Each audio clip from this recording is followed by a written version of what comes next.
Assalamu alaikum. Hello dear students. I am Japanese Language Training Center BT এর পক্ষ থেকে সকলকে জানাচ্ছি শুভেচ্ছা। তো আমি বাংলাদেশ থেকে প্রচুর রিকোয়েস্ট পাচ্ছি এই ধরনের যে সেন্সে আমরা কিভাবে জাপানি ভাষা শুরু করব, জাপানি ভাষার মধ্যে কি কি আছে, জাপানি ভাষা কিভাবে পড়লে আমরা আয়ত্ত করতে পারবো, জাপানি ভাষাটা জাপানে কিভাবে ব্যবহার করা হয়, জাপানি ভাষা দৈনন্দিন জীবনের ব্যবহার এবং বইয়ের ব্যবহার, আমাদের জেএলপিটি নাট পরীক্ষা এগুলোর ব্যবহার, এগুলো কি সেম কিনা আদার্স অন্য কিছু, এরকম অনেক ধরনের কোয়েশ্চেন আমি সাধারণত বাংলাদেশি স্টুডেন্টসদের কাছ থেকে পেয়ে থাকি। তো তারই পরিপ্রেক্ষিতে আমার এই ইউটিউব চ্যানেলটি এবং আমাদের ইউটিউব পেজের মাধ্যমে কিছু ভিডিও তৈরি করে আমি সকল ধরনের সমস্যার সমাধান দেওয়ার চেষ্টা করব এবং সেভাবেই আমি ধাপে ধাপে আমার ভিডিওগুলো আপলোড করে থাকব। আশা করি প্রত্যেকটা ভিডিও দেখে আমার স্টুডেন্টসরা তাদের প্রয়োজনীয় তথ্য উপাত্ত এখান থেকে বের করতে পারবেন। তো আজকে আমরা একদম প্রথম একটা স্টেপ শুরু করতে যাচ্ছি একদম বিগিনারদের জন্য, যারা প্রথম জাপানি ভাষা শেখার জন্য তাদের মনোনিবেশ শুরু করেছে, তাদের জন্যই আজকে আমরা আসলে আমাদের ভিডিওটি তৈরি করছি, যেখানে আমাদেরকে প্রথমত নাট জেএলপিটি পরীক্ষা পাশ করার জন্য আমাদেরকে বিভিন্ন ধরনের আমাদের বই রয়েছে, তার মধ্যে মিন্নানো নিহঙ্গ বিশ্বব্যাপী এটি পড়ানো হয়ে থাকে। জাপানিজ স্ট্যান্ডার্ড, জাপান স্ট্যান্ডার্ড এটা সারা বিশ্বে পড়ানো হয়ে থাকে। তো আমি সেদিকে যাব। তো আজকে আমাদের যে টপিক, এই টপিকটা নিয়ে আজকে আমি আলোচনায় যাচ্ছি। প্রথমত আমাদের বর্ণমালা, যে কোনো একটা ভাষা শিখতে গেলে আমাদের বর্ণমালা জানার কোনো বিকল্প নেই। তারপরে হচ্ছে বাক্য গঠন, সেই বর্ণমালাগুলো দিয়ে কিভাবে শব্দ তৈরি হয়, সেই শব্দ দিয়ে কিভাবে বাক্য গঠন হয়, এবং কথোপকথন। আমরা তিনটে টপিক নিয়ে আলোচনা করতেছি। প্রথমত বর্ণমালা, তারপরে আমরা চলে যাব বাক্য গঠন। আমি আজকে একদমই খুব ছোট্ট একটি ধারণা দেওয়ার চেষ্টা করব, আমরা ধাপে ধাপে সবগুলোতে যাব, এবং কথোপকথন। তো বর্ণমালার মধ্যে বর্ণমালা ইংরেজিতে ছিল একটা ক্যাপিটাল লেটার, একটা হচ্ছে স্মল লেটার। তো ক্যাপিটাল লেটারের ব্যবহার কোথায় কোথায় হয়, স্মল লেটারের ব্যবহার কি কোথায় কোথায় হয়, এগুলো আমরা ইংরেজিতে শিখেছি। তো জাপানি ভাষার বর্ণমালার মধ্যে আমরা তিন ধরনের বর্ণমালা পাবো। একটাকে আমরা বলতেছি হিরাগানা, তারপর বলছি কাতাকানা, এবং সবশেষে রয়েছে কাঞ্জি। তো এই হিরাগানাটা কি? হিরাগানাটা সাধারণত ব্যবহার করা হয়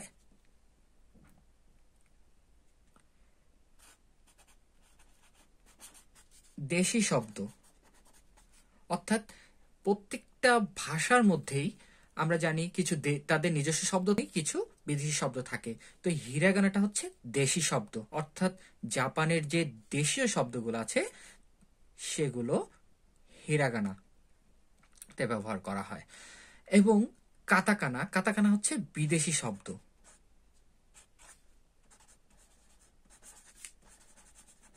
যেমন আপনার আমার নাম, এটা হচ্ছে জাপানিজদের কাছে একটা বিদেশি শব্দ। চেয়ার, টেবিল, বই, খাতা, এগুলো সব কি বাংলা বা বিদেশি শব্দ বা আরবি যে কোনো একটা শব্দ।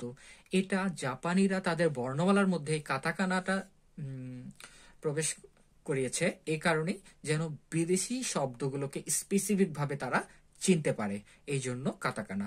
আমরা হিরাগানা নিয়ে একটা ক্লাসে যাব, সেই ক্লাসের মধ্যে হিরাগানার সম্পর্কে আমরা বিস্তারিত আলোচনা করব। কাতাকানা নিয়েও আমরা একটা ক্লাস করব, সেই ক্লাসের মধ্যেও আমরা বিস্তারিত কাতাকানা নিয়ে আলোচনা করব, এবং কাঞ্জির জন্য তো আমাদের স্পেশাল ক্লাস থাকবেই। তো আজকে শুধুমাত্র আমি জাপানি ভাষার যে প্রথম স্টেপ, এই স্টেপটা সম্পর্কে একটা ধারণা দিচ্ছি। যারা একেবারে বিগিনার, যারা চিন্তা করছে এখন জাপানি ভাষা শিখবে, কিভাবে শুরু করবে, কিভাবে কি করলে ভালো হবে, যারা একদমই প্রথম পর্যায়ে আছে, কিছু বুঝতে পারছে না, কিভাবে শুরু করলে ভালো হবে তারা বুঝতে পারছে না, তাদের জন্য শুধুমাত্র আমার এই ভিডিওটি তৈরি করা। সবশেষে আসছে কাঞ্জি। কাঞ্জি হচ্ছে চায়না, এগুলোকে চিহ্ন বলে। ঠিক আছে, তো এই চায়না চিহ্নগুলো কি, আমরা যে চায়না ল্যাঙ্গুয়েজের মধ্যে যে চিহ্নগুলো দেখি, বিভিন্ন ধরনের চিহ্ন দেখি, লাইক আমি একটা উদাহরণ দিচ্ছি, কুনি, তারপরে এই ধরনের অনেক ধরনের শব্দ থাকে। এগুলো আসলে কাঞ্জি, এগুলোকে কাঞ্জি বলে। যেমন এই যে এরকম, এগুলো চিহ্ন। ঠিক আছে, এটা কিন্তু গাছের, এই যে এই গাছের মতো দেখতে, এটাকে গাছের কাঞ্জি বলে। এই যে এখানে, এই যে এটা হচ্ছে আগুনের মতো দেখতে, এটা হচ্ছে আগুনের কাঞ্জি। তো এগুলো নিয়ে আমরা পরবর্তীতে অনেক ধরনের আমরা ক্লাস তৈরি করব। ঠিক আছে, তো আজকে প্রথমে বর্ণমালার মধ্যে যেটা আমরা পাইলাম সেটা হচ্ছে হিরাগানা, কাতাকানা এবং কাঞ্জি। তো হিরাগানাটা হচ্ছে, আমি একদম শর্ট করে আবার একবার বলে দিচ্ছি, হিরাগানা হলো জাপানের দেশি যে শব্দগুলো আছে সেগুলো হিরাগানা দিয়ে ওরা লিখে। কাতাকানা হলো জাপানের মধ্যে যে বিদেশি শব্দগুলো বাইরের দেশ থেকে আসে, প্রবেশ করছে, সেই শব্দগুলোকে ওরা কাতাকানা দিয়ে লেখে। আর চায়না ভাষা থেকে যেই কাঞ্জিগুলো ধার করা হয়েছে, এগুলো আসলে ধার করে জাপানি ভাষার মধ্যে জাপানিরা প্রবেশ করিয়েছে। কারণ হচ্ছে জাপানি ভাষাটাকে ওরা আরো সহজ এবং সাবলীল বানানোর জন্য এই প্রসেসটি তৈরি করেছে।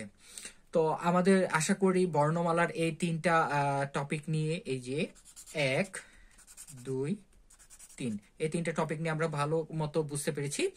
তো দ্বিতীয় যে টপিকটা, সেটাতে আমরা চলে যাব এবার। এবার হচ্ছে বাক্য গঠন। তো এই বাক্য গঠনটা কি?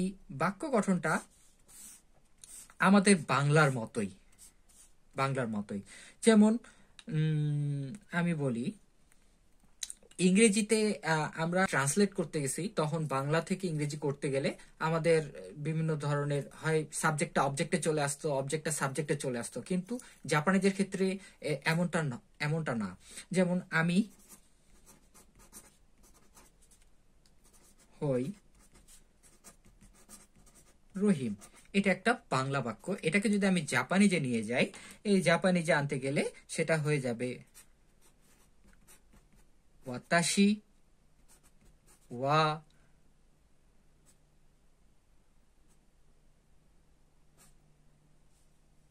রা মু দেশ। তো এই যে ওয়াতাশি মানে হচ্ছে আমি। এটা আমরা যখন শব্দ বর্ণমালা শিখে যাব, বর্ণমালা শেখার পরে আমরা যখন শব্দ পড়তে যাব, আমাদের ভোকাবুলারি সেশনে যাব, সেই ভোকাবুলারি সেশনে এটা আমরা বুঝতে পারবো। তো আমি জাস্ট বোঝানোর চেষ্টা করছি যে আমি ওয়াতাশি, ওই ওয়াতাশি মানেই হচ্ছে আমি। তারপরে ওয়া, এই যে ওয়া, এই যে এখানে হই, এই ওয়া এবং হই হচ্ছে কি, হইয়ের এটা হচ্ছে পার্টিকেল হিসেবে ব্যবহার হয়েছে ওয়াটা, হ্যাঁ।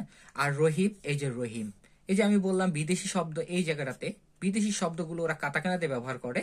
এই যে এখানে রহিম লেখছে আমি, এটা কিন্তু কাতাকানা দিয়ে।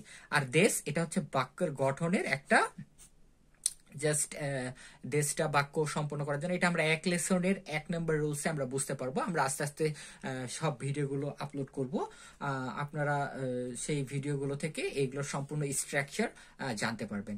সবশেষে আমরা যেটা আসতেছি সেটা হচ্ছে কথোপকথন। কথোপকথন হচ্ছে কি, আমরা যে কনভারসেশন করি, অর্থাৎ প্রত্যেকটা ভাষার মধ্যেই আমরা বই পড়ি একভাবে, আমরা চিঠি লিখি একভাবে, আমরা অ্যাপ্লিকেশন লিখি একভাবে, আমরা বিভিন্ন বই লিখি একভাবে, কিন্তু আমরা কথোপকথনের সময় কিন্তু আমরা আঞ্চলিক ভাষা ব্যবহার করি, অনেক ধরনের এক্সপ্রেশন ব্যবহার করি, যেগুলোকে আমরা বলি অভিব্যক্তি।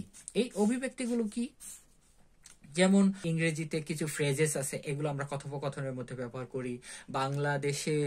বাংলাদেশি ভাষার মধ্যে কিছু প্রবাদ বাক্য আছে, সেগুলো আমরা কথোপকথনের মধ্যে ব্যবহার করি।